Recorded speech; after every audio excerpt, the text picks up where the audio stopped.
તો વાત કરીએ ગીર સોમનાથની તો ગીર સોમનાથ મંદિર વિકાસ કોરિડોર મુદ્દો હવે સીધો રાજ્યના મુખ્યમંત્રી સુધી પહોંચ્યો છે।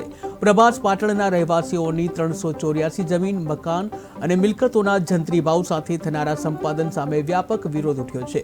હિતરક્ષક સમિતિના આગેવાનો સહિતના પ્રતિનિધિ મંડળ ગાંધીનગર જઈ મુખ્યમંત્રી ભૂપેન્દ્ર પટેલને મળી પ્રજાની પીડા રજૂ કરી। સાથે જ આવેદનપત્ર પણ આપ્યું, જ્યાં મુખ્યમંત્રીએ હકારાત્મક પ્રતિસાદ આપતા અસરગ્રસ્તો સાથે ચર્ચા કરી સંતોષકારક ઉકેલ લાવવાનો વિશ્વાસ આપ્યો। પ્રતિનિધિ મંડળે પ્રોજેક્ટના સચિવ સાથે પણ મુલાકાત કરી અને વિશ્વાસમાં લઈને ઉકેલ લાવવાની માંગ દોહરાવી।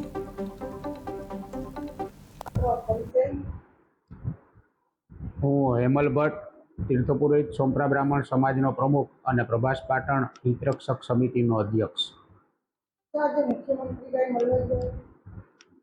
છેલ્લા 15 દિવસથી જે સોમનાથમાં કથિત કોરિડોર બાબતે જે વાટાઘાટો વહીવટીતંત્ર અસરગ્રસ્તો અને આગેવાનો વચ્ચે ચાલી રહી છે, એ બાબતે અનેક વખત વહીવટીતંત્ર સાથે મિટિંગો કર્યા બાદ વહીવટીતંત્ર દ્વારા જંત્રીના ડબલ ભાવ અને જંત્રીના 4 ગણા ભાવ જે કહેવાની વાત આવી, એમાં જે સ્થાનિક લોકો એટલે જે અસરગ્રસ્ત લોકો છે એ ભાવમાં ક્યારેય પણ એને બીજું ક્યાંય અન્ય જગ્યાએ ક્યાંય મકાન મળી શકે એવી પરિસ્થિતિ નથી।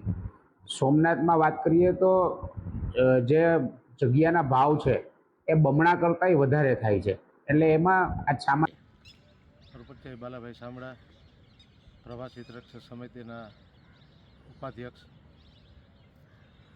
શું છે કોરિડોરનો મામલો અને મુખ્યમંત્રીશ્રીને અને સચિવને મળવા આવ્યા છો, આખી વિગત?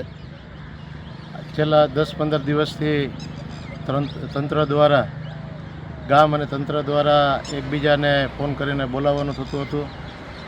ત્યાર પછી બહુ આજે 10-15 દિવસથી એકને એક વસ્તુઓથી નાના માણસો ડર હતો, એકદમ ભય હતો।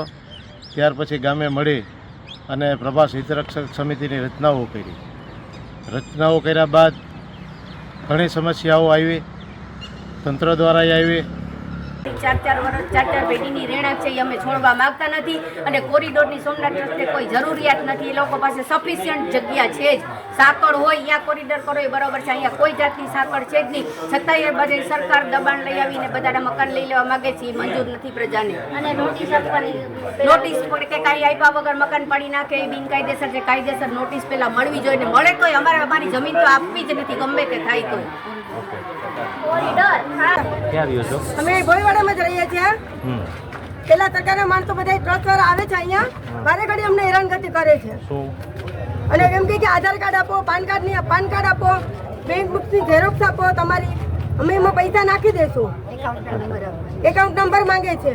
અમારે કોરિડોર અહીંયા કરવો જ નથી, તો અમારા મકાન આપવા જ નથી, દેવા જ નથી, અમારે અહીંયા જ રહેવું છે, અમારે અહીંયા જ રહેવું છે।